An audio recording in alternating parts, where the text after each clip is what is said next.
Mics are on. Okay.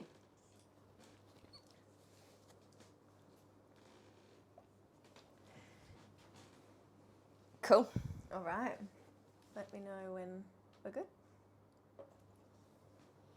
Go for it. Lovely. All right. Good afternoon, listeners. Today I am joined by the beautiful Amy Paulinich from Natural Birth Co. She is a midwife, a yoga and Pilates instructor, and supports women to birth naturally. Thanks so much for joining us. Pleasure to be here. So today on the podcast, Amy is going to share her midwifery wisdom with us, all about the hormones that help promote natural birth. Perfecto. Love that. So Amy, can you give me a little bit of a spiel of what hormones are important when it comes to birth and the process of labour? Yeah, absolutely. So I absolutely love having this conversation with mamas because I feel a lot of our birth prep does actually surround how to enhance the natural hormones of birth. So when we talk about the hormones of labour and birth, we have three main ones that I like to talk about. Prolactin is a really important hormone for the maternal side of things. So when it comes to prolactin, it starts to increase at pregnancy. We have an acceleration at about 28 weeks. And then when the actual crowning of babe's head happens at the end of birth, when the perineum's blossoming beautifully around baby's head, we get a massive spike of prolactin at that time. So prolactin is actually the maternal and nurturing hormone. So that's what really creates this epic bond between mum and bub. That's why you go pick them up when they're a 16-year-old rat bag at a party that's run away, but you go get them anyways because you just have this epic unconditional bond with them. Now, prolactin is also a really great hormone for lactating. So when we have great amounts of prolactin, we're often able to create amazing amounts of breast milk, which obviously feeds babe after birth. So having that spike at the crowning can really help with the initiation of your lactation supply. So next most important hormone about birth is actually our oxytocin hormone. So oxytocin is the love and connection hormone. And to feel loved and connected, to receive this beautiful oxytocin surges, we need to also feel safe, undisturbed, and unobserved. So this oxytocin hormone, it actually releases in these amazing waves. So it increases slowly, slowly, slowly, it peaks, and then it troughs. And then we get this beautiful break in between these surges. Now this is actually really important, and this is why the body is designed so beautifully to labour, is because oxytocin is the smooth muscle contractor, and the uterus that our baby inhibits is a smooth muscle. So as we get these amazing surges of oxytocin throughout our labour, when we're feeling loved and connected, safe, undisturbed, and unobserved, we get these epic surges of oxytocin, which creates an amazing contraction, pushing baby down and through the pelvis, and then when the oxytocin subsides, as does the contraction. So then both babes gets a really good breather in between contractions, as does mum, which is super important for both mum and bub to have that breather to be able to have a safe vaginal birth. And this is actually really a quite important distinction when we're talking about induction and oxytocin, is that oxytocin comes in these beautiful waves, whereas an induction is more of a continual release of the same amount of hormone over a long period of time. So that's really fascinating. We might edit this a touch. Yeah, that's fine. Yes, so same as with the prolactin that I mentioned earlier, when we do have that amazing crowning of baby as they descend into the vagina and the perineum blossoms, we get an amazing surge of oxytocin as well. So that again, you imagine at that crowning, we've got this surge of prolactin, maternal nurturing hormone, this surge of oxytocin, which is the love and connection hormone, and then this tiny little human comes up onto your chest and they're receiving all the same hormones as you through the placenta. And that creates that really epic little connection, or I call our appetence bond, in that moment after birth. So that's really great for that hormonal release. Now, when it comes to beta endorphins are amazing, and they are released in succession with your oxytocin. So this is another amazing benefit of oxytocin, is that it is so smart that it crosses the blood-brain barrier. So when it crosses that blood-brain barrier, we get an equal amount of beta endorphin being released at the same time. So now beta endorphins is the exact same beta endorphins that releases when we exercise. After a run, you feel amazing. After the marathon of birth, you feel such a high after birth because you've just got these amazing amounts of beta endorphins flooding your mind. So when it comes to the more oxytocin we have, the stronger the contraction, but then also the more beta endorphins we have, which again, we're so beautifully designed like that because yes, we experience more pain, but then more of it's covered up by the beta endorphins. So beta endorphins has two main focuses during labor, is that first of all, it is an epic pain reliever. So it's actually 20 times stronger than morphine. So Wow. beta endorphin, yeah, crazy, hey. Beta endorphins really allows us to cope with that pain in labor as well. Again, that's another difference between an induction that's important to notice is that syntocinin, which is the drug that mimics oxytocin, doesn't cross that blood-brain barrier, so we don't get that same beta endorphin release. Now, when we have beta endorphins as well, the second main role that has is that it really helps cloud our frontal lobe, which doesn't sound that important. However, it is actually so important, right? So our frontal lobe is our logical mind where we analyze things, we make decisions, we're aware of time. And this is a great thing. This is what separates us from a lot of animals. However, being in our frontal lobe is not exactly where we want to be during birth. When we're in our frontal lobe during birth, we're very aware of the time. We're like, oh my gosh, I've been doing this for 8 hours. When's this going to be over?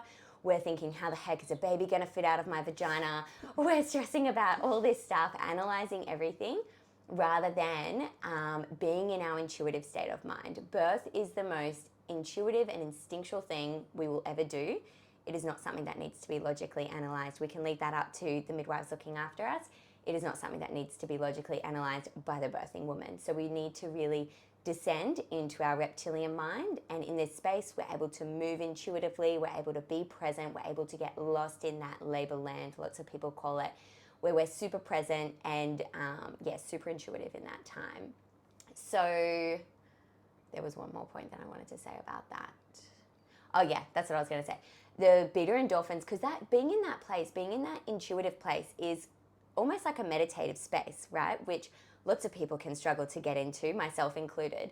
However, the beta endorphins really helps this for even people who don't meditate at all, because it helps cloud that frontal lobe, creating a foggy mind where we can't really have the composition in our mind to make these decisions. So many women in labor, they're kind of, they're present, they're in the logical space, and we're asking them questions and they simply can't come up with an answer, that they end up being like, I don't know, just do whatever you think, because they just can't get their minds to work and their brains to work. When afterwards they're like, why would I say that? Why would I consent that? Or what was I thinking? But the poor things, they weren't thinking because the hormones don't let them. So yeah, that's super interesting about beta endorphins. Now.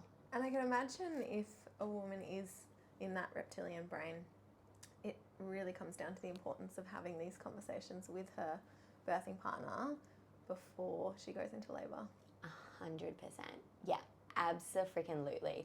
And we'll actually talk about that in a sec as well, but actually no, let's detour now to it. So when we're talking about enhancing these hormones for birth, so wanting to enhance these natural hormones of oxytocin and beta endorphins so that we can continue to progress through labor naturally, avoiding interventions, exactly as you said, a massive part of not interrupting that reptilian mind and that intuitive state is asking minimal questions to the birthing woman. We don't want to, every single request or question, have to be asking the birthing woman.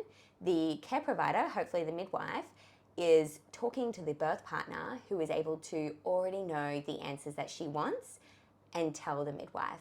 And on top of that as well, I'm a massive believer, and I know birth preferences get a really bad rap. I'm just such a massive believer of having preferences in the ideal scenario. This is what I want. Obviously, when things changes, we can talk about it, but going in with some birth preferences so that hopefully the midwife doesn't even have to ask your birth partner, because they've already got the massive role of having to support the mum emotionally, physically, mentally, all this sort of stuff. So ideally, he's not having to run off every time they're wanting to be like, it's time for a vaginal exam, it's time for this, it's time for that. So yeah.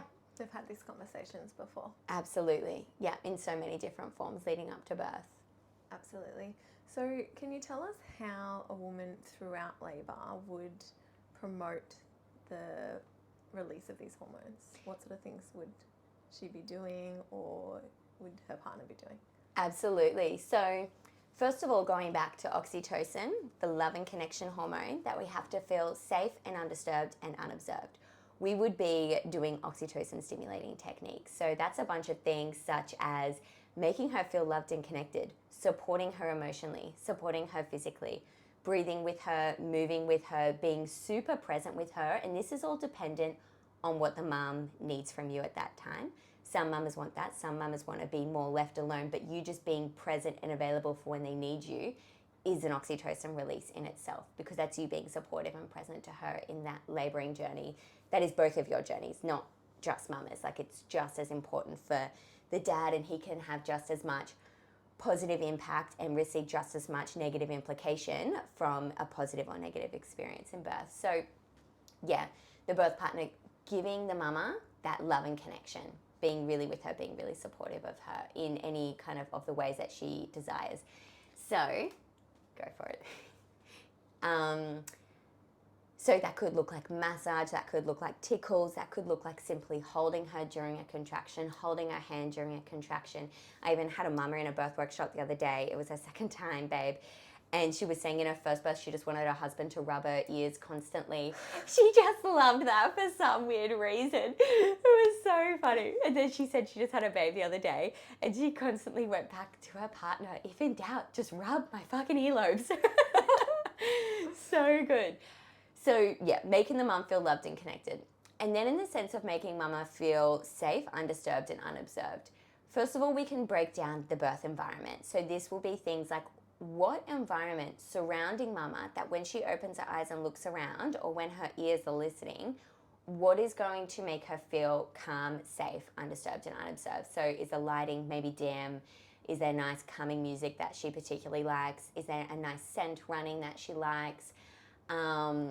Obviously no distractions that are around her, no TVs, no reels or any of that shit, like keeping it really quiet and safe.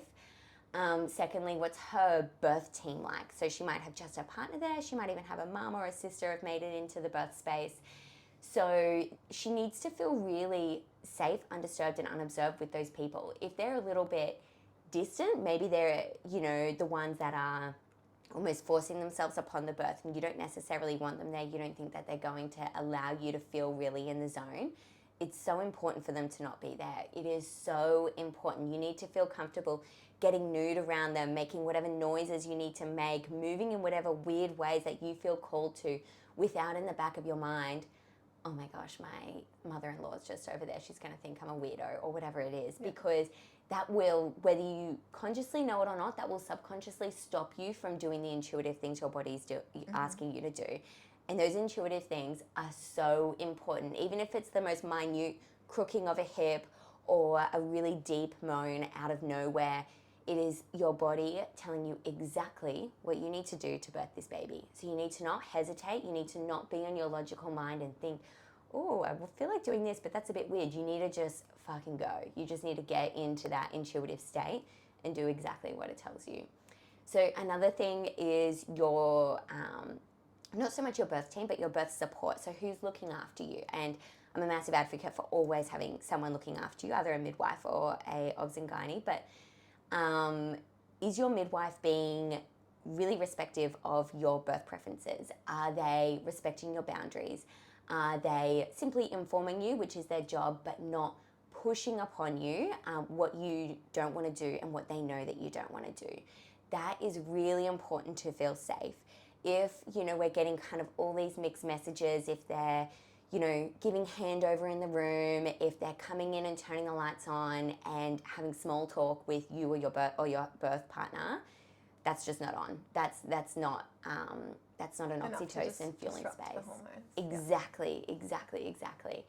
And I want to preface as well that this is all discretionary to what you feel as the birthing woman. I have had a woman before, and I'm sure there's plenty more out there that, she quite enjoyed making small talk in between contractions with the midwives. And like, if that works for you, you do you. There's definitely no right or wrong way. It's just about feeling into what works for you. I feel, and you can never judge until you're in it, but I feel for myself, I would be very much like silent space, don't want small talk. I don't want to be finding out what you're up to on the weekend or anything like that. I just want to be in my birth space, which I think is the same for a lot of women too. So yes, our birth support and the midwife caring for her. So other, I guess more simple things as well is things like acupressure points you can do to stimulate oxytocin, things like clary sage oil to stimulate oxytocin, and yeah, lots of different bits and pieces like that. And so how does this hormone relate to sex and orgasm? Like, if we're a lot of the things that you've described are obviously, you know, feeling safe, private, undisturbed, unobserved, the very same conditions that most people would probably prefer in an intimate setting. Yeah. So is it things like that that we're just bringing into the birth space? Absolutely, 100%. Yeah, 100%. What they always say, like, what is it? What it takes to make a baby, it takes to birth a baby. So it's the same thing, and it's the exact same hormone as you say. So the spike in orgasm is a massive release of oxytocin, which is why, you know, us women are more prone to falling in love with a one-night stand rather than the man, typically speaking, because we release this massive surge of love and connection with our oxytocin throughout that orgasm. And mamas, just as a little excitement, the birth orgasm or spike in oxytocin is actually, it's something like 10 times more than the amount of oxytocin you release in the average orgasm. So it's a massive release of oxytocin that you get in that space. And how about actually being intimate in the birth room? That's an interesting question. I don't necessarily teach that or even advocate for that, but it's definitely a thing people do, and if they want to do it, good for them. I've heard of women using vibrators in the birth space. I've heard of women doing all sorts of different masturbation techniques, and it's a good way, if you're not vibing with your midwife, to keep them out of the room. I've never experienced in my time in birth suite a woman doing it. But, or at least that I know of, but it is meant to be a really great way to release that oxytocin. It's essentially, that's all it is, oxytocin release. And yeah, orgasm is oxytocin, so you can absolutely do that sort of stuff in your birth space if that's your style, for sure.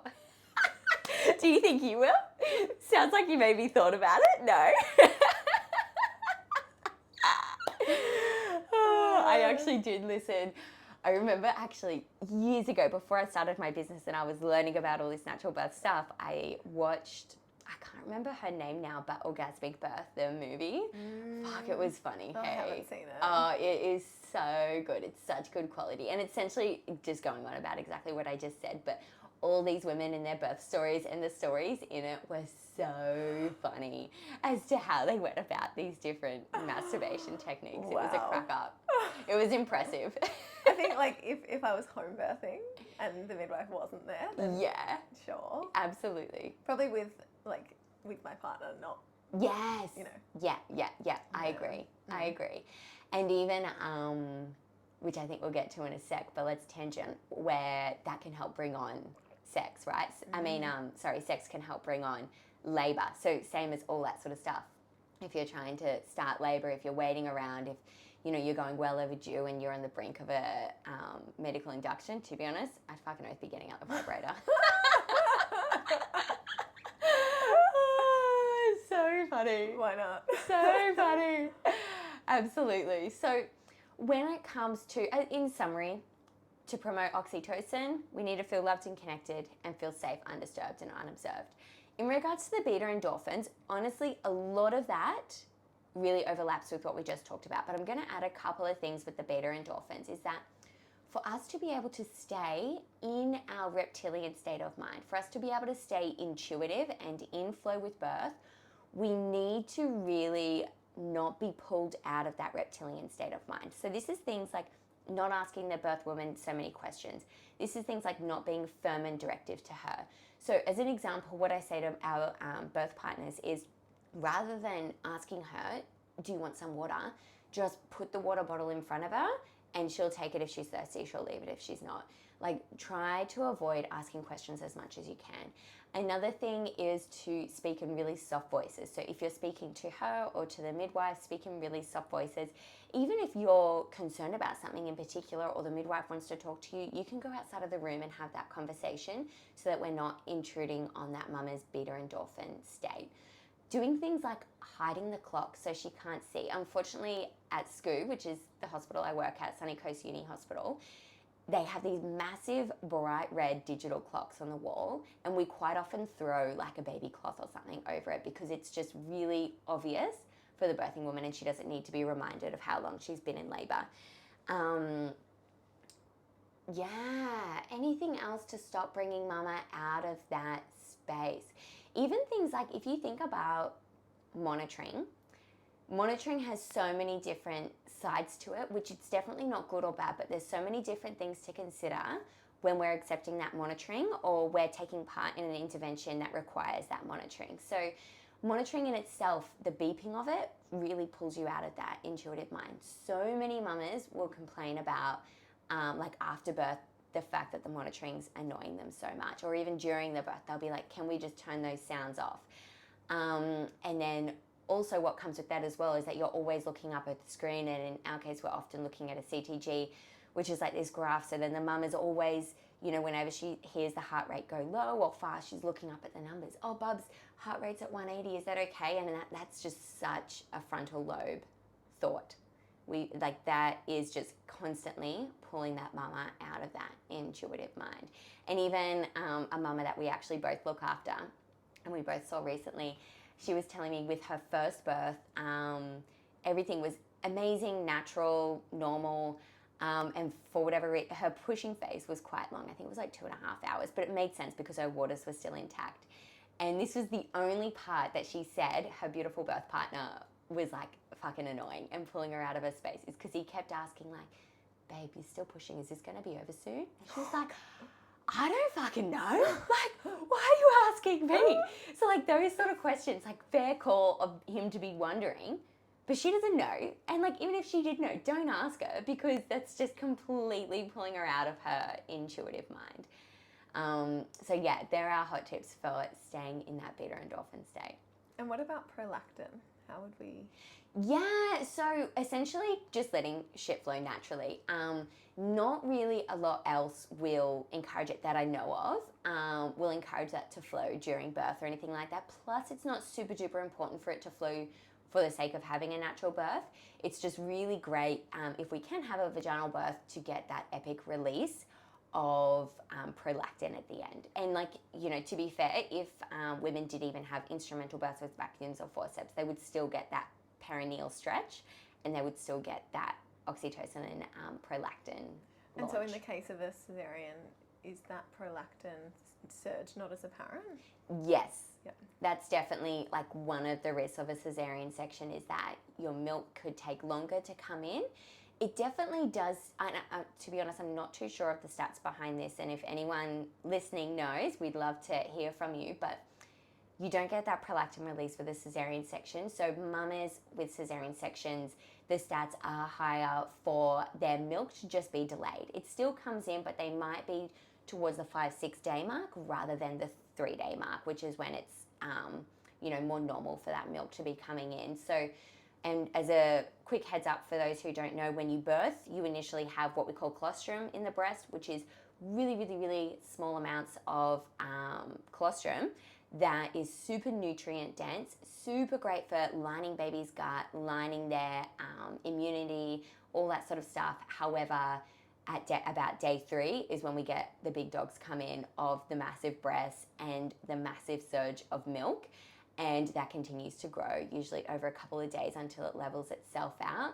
So when we talk about getting that milk in, it's often because baby needs to start gaining some weight. So when we're talking about that milk coming in being delayed, sometimes in that couple of days, we might need to give a couple of bottles of formula or donor milk or something like that, which if that's the case, that is so fine. Like, you're going to be fine and your baby's going to be fine. I see so often is that, we can put so much fixation and stress on giving this one bottle of formula, but honestly, if that just ties you over until your milk decides to come in whenever that happens naturally for you, it's definitely not the end of the world. It definitely doesn't have to be a very big deal. It doesn't have to necessarily ruin their latch. Yeah. Yep. Yeah. Let's leave it at that. Yep. Yeah, amazing. And so that definitely gives our listeners so many helpful tools to understand why it is that we're doing the things that we're doing to protect that birth space, to sort of change that environment to make them feel supported and safe, undisturbed. And what about in the case of the hormones that help with the initiation of a spontaneous labour? Absolutely, yeah. So kind of like natural induction techniques, something that I want to preface as well is that at the end of the day, induction's induction. So whether we're doing it naturally or whether we're doing it medically, we're still kind of rushing a natural process to happen before it's quite ready. So just something that is important to keep in mind, because sometimes we can have a bit more of an annoying effect when attempting to start labour naturally than we can have a good effect. So, and I'll give a story in a sec, but some really great natural induction techniques can be things like acupressure, and I'll just list some things that you guys can do at home. Obviously, there's heaps of paid things that you can do, but acupressure, so you can do the ankle point, the SP6 point, you could do the GB21 point, which is on the top of the shoulders, and you can also do the liver 4 point, which is between the thumb and the pointer finger. So they're really great points to do, and you can just Google them, and there's heaps of stuff out there to show you like where to find the points. And you can even get your partner to do them as well. Things like red raspberry leaf tea can be a really great one to do. Actually, our friend Nina from Nurture does a really great red raspberry leaf tea. Also, clary sage can be a really good one, which is an essential oil. You can either diffuse it, rub it on your belly, put it into these pressure points. Sex is another good one. Nipple stimulation is another good one for the same reason as sex. Although, I wonder what you think about this, because some people really like nipple stimulation, but there's some people out there that don't like nipple stimulation like sexually. So I wonder if for them, they're not getting that oxytocin release, so therefore it's not that beneficial. Probably. Yep. That would make sense, hey? Yeah, I always wondered that. What are some other great ones?